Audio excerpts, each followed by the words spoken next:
Hi folks, today I'm going to make the most basic of tongs. Maybe in a more non-traditional way, but I'm just going to keep it as simple as possible. I just want to make a no frills, no thrills tong. So what we'll use for that, or what I'll use, is this is 1/2 inch round stock. And this is approximately 12 inches long. That's just the length I would like it, shorter length, but you can make it as long as you want.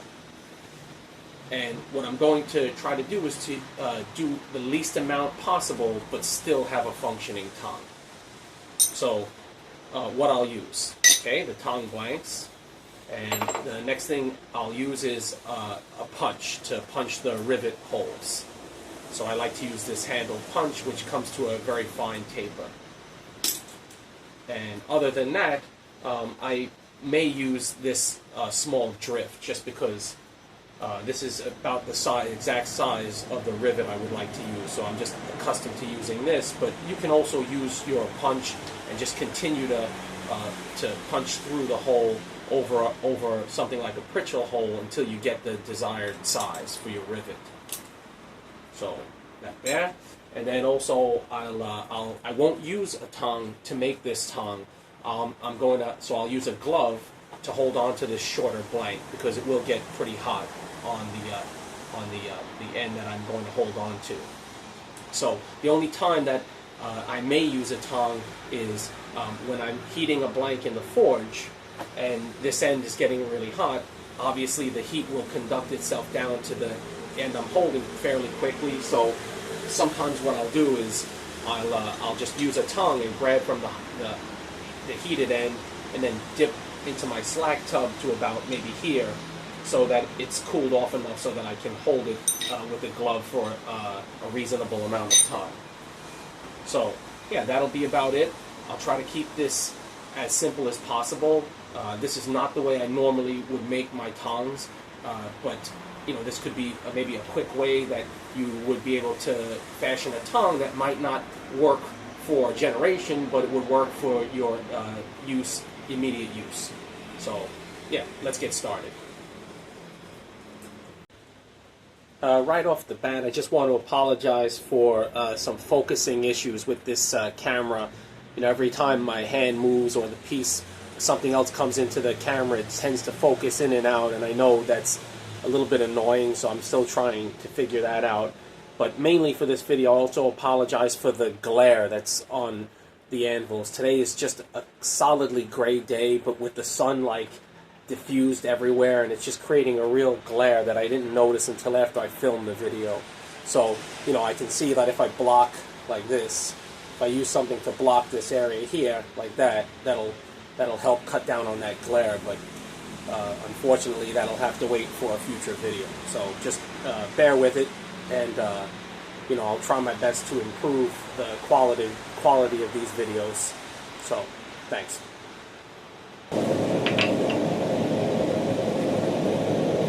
I would prefer to use tongs to hold on to this shorter blank, but since I'm going to use a glove, what a good idea is to just dip it in water, and it gives you a little extra time when you're holding on to a hot piece.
the slug didn't pop out as fine. It's already just hanging by a thread, and it's mainly because of my punch. I needed to redress this a little bit better.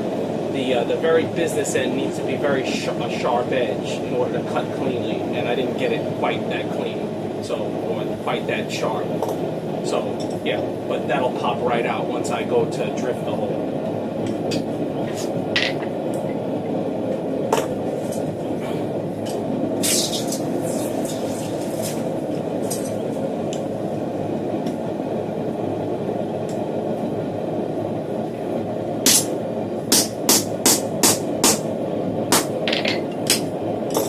Same with this one, just hanging by a thread.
plug is now gone.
I didn't say this earlier, but I'm actually just making this quick pair of tongs because I want to make a video of making a slitter, which is kind of like a combination cutter slash slot punch for when you want to, really when you want to cut into or make slightly larger holes, or maybe within a larger diameter stock. And so I have this. This is D2 steel that's 3/4 or 19 millimeters, about thereabouts, and I don't have a decent tongue to hold that. And like I said, this won't be the sturdiest tongue. One of the key factors for determining that is it's fairly thin right here. So most of the pressure is in this direction though, so that should be fine. And the jaws are left fairly thick in this style of a tongue, even though this is only 1/2 inch.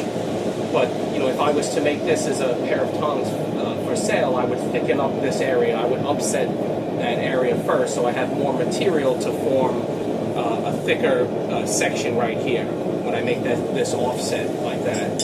So, but like I said, I'm just trying to show the simplest, quickest pair of tongs. So I won't make this for round right now, but later I'm going to put half-round depressions in this, so I'll be able to hold on to, you can see I'm kind of in my head thinking about that offset spacing, that'll be good for just about for 3/4 of an inch. So yeah, but let me finish this one out, and that'll be that.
Quick points.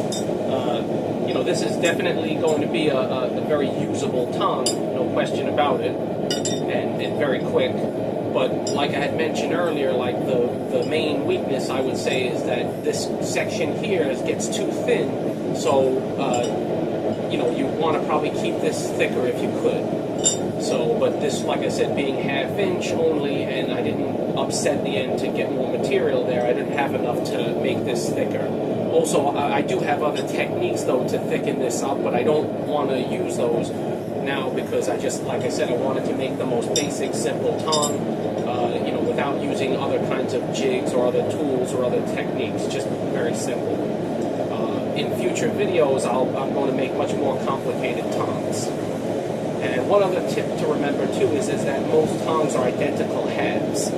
So if you're consistent on the two blanks, then when you flip them over to put them together, they should fit together very well.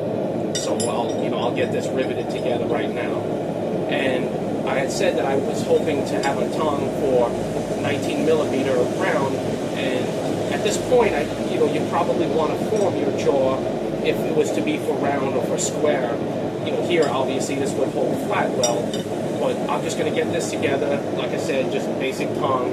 But what you could do, a very simple method, would be just take your tong blank, heat this end, and then get an appropriate piece of round, and then you could hammer that in to create a half round. Kind of you might prop this up here or just hold it with pressure, hammer on this end, and then create a half round. And that's probably what I would do, or at least get that started to where when it's together, then it's a lot easier to form. So yeah, just a few thoughts.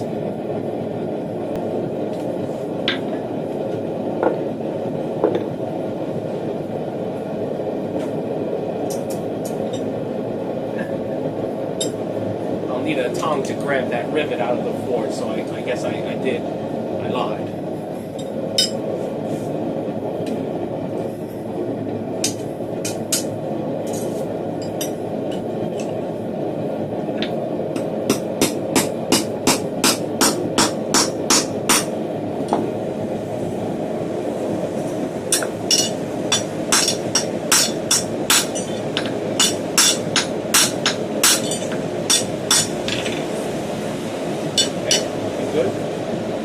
This in now, and I'll heat the tong up and straighten it out.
Piece of 3/4 inch square that I'll just size it to, so I keep it close to the size I want for when I want to alter this to hold the round stock.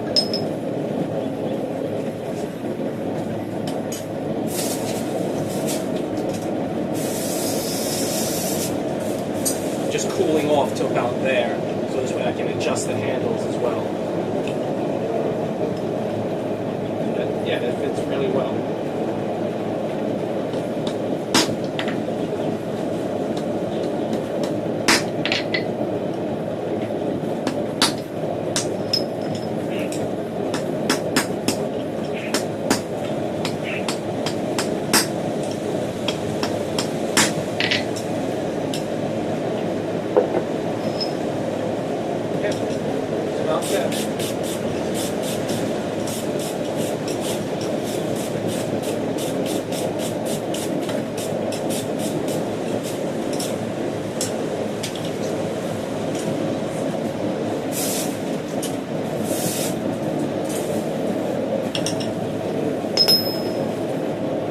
just give it a quick brushing down with a brass brush, and that gives it a little bit of rust protection.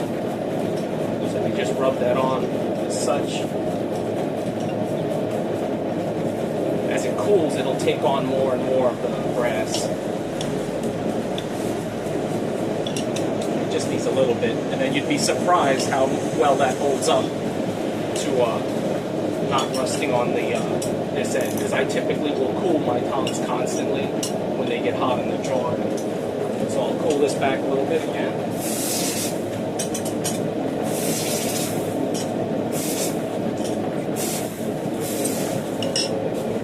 And then I'll loosen this a bit.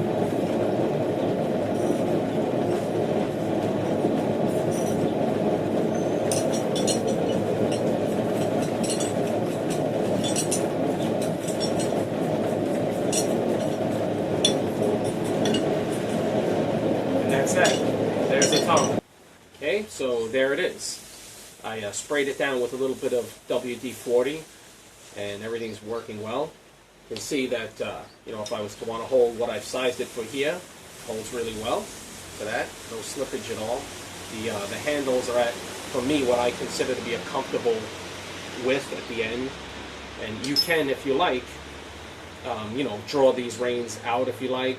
Or for me, I do a little bit of a different treatment, kind of a half-round depression on the ends of my tongs that I sell.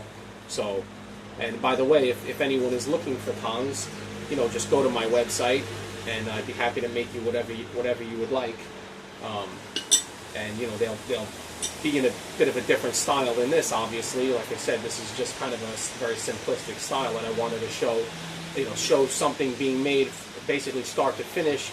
And there's no other work involved that you haven't seen in this video. There's no, you know, no grinding, no other kind of work involved. Just hammering, put it together, fit it, and that's it. So, yeah, I like this a lot. I mean, this can be used in this punch style manner as well. But you know, eventually, I'm going to convert this to hold a half round stock, hold a round stock. You know, make these jaws half round. So, yeah. Hopefully you guys learned something, and yeah, thanks for watching. Please subscribe for future tong making videos.